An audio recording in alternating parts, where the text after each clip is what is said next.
So we are looking at High Rise, which is a new game from Formal Ferret. So, can you tell us about this game? I can. So this is High Rise. This is like a city building game with a few hints of corruption thrown into it. So this is at the end of one round. So during this game, basically, you will start here and you. So is this the game you played one round of? Yes. What colour were you? Well, we reset the scores and everything. I was blue, so you can see that Gil was red and yellow. So You weren't doing too bad, yeah. I mean, you've got. I'm guessing this kind of area control with the districts. Is that right? I ended up second by 1 point after one round. So basically, each sort of district, you get a bonus for being the highest building in it. Okay. And you also get a bonus for being the highest building. That's basically worth 10 victory points. Yeah. So it's also worth a little bit more because it's the highest one in that zone and it's also the highest one on the board.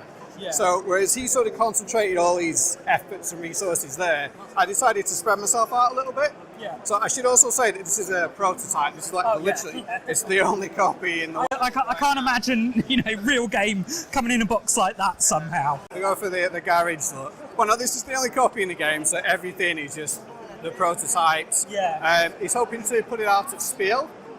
You can also So it's quite far along then, really, if he's looking at Spiel. We played it. I think the rules are down, the graphics are down, the art's down. I guess it's just a case of bulk producing it and off we go, really. Yeah. So coming out, so he's launching it at Spiel. You can pre-order it through the Formal Ferret website. That'll be roughly December delivery.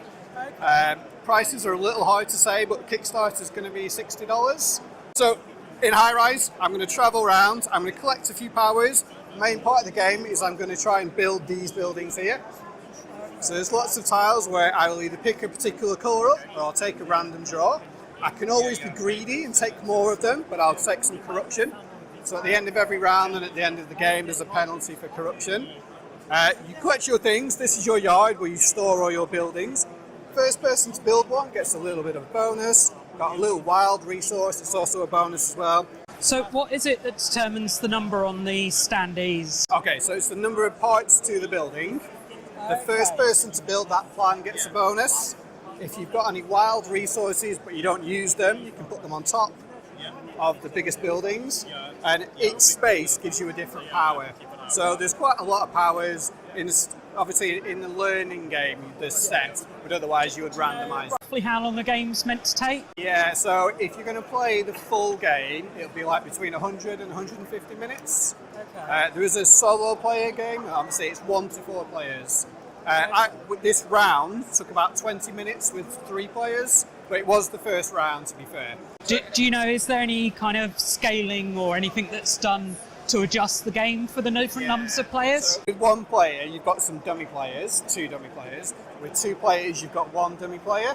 Okay. So the dummy player, obviously, it has its automata, it'll do its own things. Yeah. But you can also choose to take some corruption to place it on a particular spot.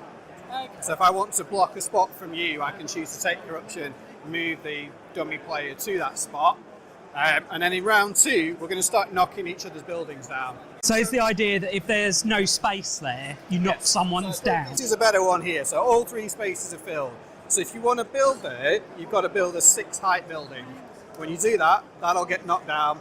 Your 6-high building will go there. Yeah. That player will get a little bit of recompense, I suppose. They'll get a couple of floors. Paid off type thing. What's left of the building, they'll get a little bit for their own yards. You collect your resources, put them in your yard, turn them into a blueprint. Okay. Well, I loved it. I thought it was really good.